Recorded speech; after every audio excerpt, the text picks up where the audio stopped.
আসসালামু আলাইকুম, সাথে আছে আমি জিকরুল। দেখছেন ইলেকট্রিক টেক। এই ভিডিওতে আপনাদের দেখাবো জুকি হোল মেশিন এই মনিটর লাফালাফি করলে কিভাবে সমাধান করবেন। তাই আমার সামনে দেখতে পাচ্ছেন এইখানে জুকি হোল মেশিনের মনিটর দেখতে পাচ্ছেন। এই মনিটর এই বোর্ডে আপনার ডিসপ্লে আপনার দেখা যাচ্ছে না, প্লাস এই ডিসপ্লে আপনার লাফালাফি করতেছে, মানে কাঁপাকাঁপি করে, কিন্তু ডিসপ্লেতে কোনো লেখা দেখাচ্ছে না।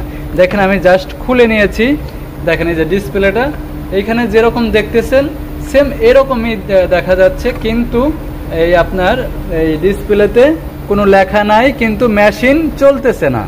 ঠিক আছে, তা এটা কিভাবে আমরা সমাধান করব এই ভিডিওতে আমি দেখিয়ে দেব। ঠিক আছে, জাস্ট মূলত এইখানে যে ডিসপ্লে বোর্ড আছে, এই ডিসপ্লে বোর্ডের এইখানে ক্যাপাসিটারগুলো ভালো করে আগে চেক করতে হবে। ঠিক আছে, ক্যাপাসিটারগুলো ভালো করে মেপে দেখতে হবে ঠিক আছে কি না।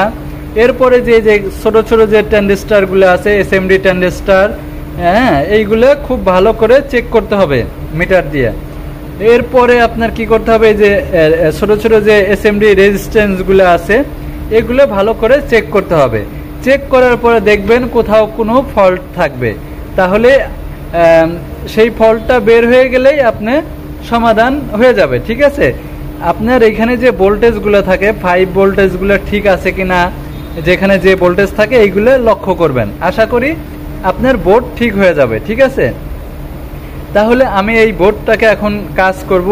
এই বোর্ডের দেখব যে কোথাও প্রবলেম আছে কিনা। আমি প্রত্যেকটা পার্টসগুলো মেপে মেপে দেখব, দেখার পরে জাস্ট এটার সমাধান আনতে হবে। ঠিক আছে, তো কথা না বলে শুরু করা যাক। ঠিক আছে, তো আমি সর্বপ্রথম রেজিস্ট্যান্সগুলো মাপবো। ঠিক আছে, এই যে আমি এখানে রেজিস্ট্যান্সগুলো ধরতেছি, দেখেন এখানে কিন্তু আমার 10K রেজিস্ট্যান্স। ঠিক আছে, এরপর আমি পরের রেজিস্ট্যান্সটা, এটাও 10K। ঠিক আছে, একটু কম থাকবে, এটার সমস্যা নাই। এটাও 10K, মানে 0.5 কম আছে, এটা ঠিক আছে, এটা চলবে। এটাও 10K। ঠিক আছে, এইভাবে প্রত্যেকটা রেজিস্ট্যান্সগুলো মেপে দেখবেন সর্বপ্রথম। ঠিক আছে, এইভাবে রেজিস্ট্যান্সগুলো মেপে দেখবেন। এরপরে আমার এখানে আপনার ট্রানজিস্টরগুলো মাপতে হবে, মানে এগুলো সব টোটালি আপনারা আগে মাপবেন, মাপার পরে দেখবেন যে কোথাও প্রবলেম আছে কিনা। তো জাস্ট আমি এগুলো সব মেপে দেখছি, প্রবলেমটা পাই নাই, কিন্তু আমি ভোল্টেজটা ড্রপ পাইছি এই ক্যাপাসিটারটা। ঠিক আছে, এই ক্যাপাসিটারটা আমি খুলে নেব। ঠিক আছে, এই ক্যাপাসিটারটা খুলে নিয়ে তারপরে এটাকে করব। ঠিক আছে, এইভাবে ঘুরিয়ে নিলাম। ঘুরিয়ে নেওয়ার পরে এই ক্যাপাসিটার প্রবলেম আমি দেখছি।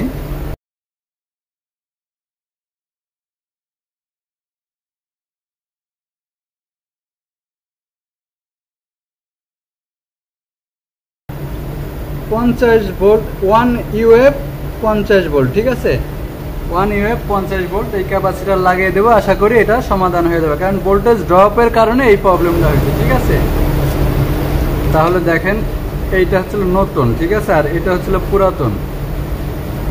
ঠিক আছে, তাহলে আমি নতুনটা লাগিয়ে দিই এইভাবে। ঠিক আছে, ধরে জাস্ট এইভাবে ধরে সোল্ডারিং করে লাগিয়ে দিতে হবে। ঠিক আছে,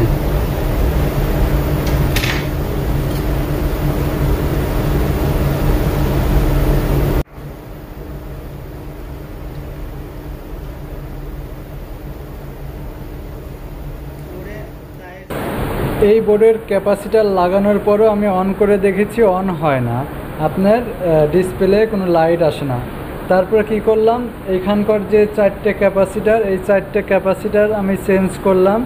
চেঞ্জ করার পর টোটাল আমি 5টা ক্যাপাসিটার চেঞ্জ করলাম। ঠিক আছে, এসএমডি ক্যাপাসিটার চেঞ্জ করার পরে তারপরে কিন্তু আমার এখন আমি মেশিনের বোর্ডের সঙ্গে লাইন দিলে আপনার এই ডিসপ্লে বোর্ড কাজ করবে। ঠিক আছে, আমি দেখেন পাওয়ার সুইচ অন করে দিয়েছি। অন করে দেওয়ার পরে আগে কিন্তু আমি চেষ্টা করছি, কিন্তু হয় নাই, লাগিয়ে দেখেছি।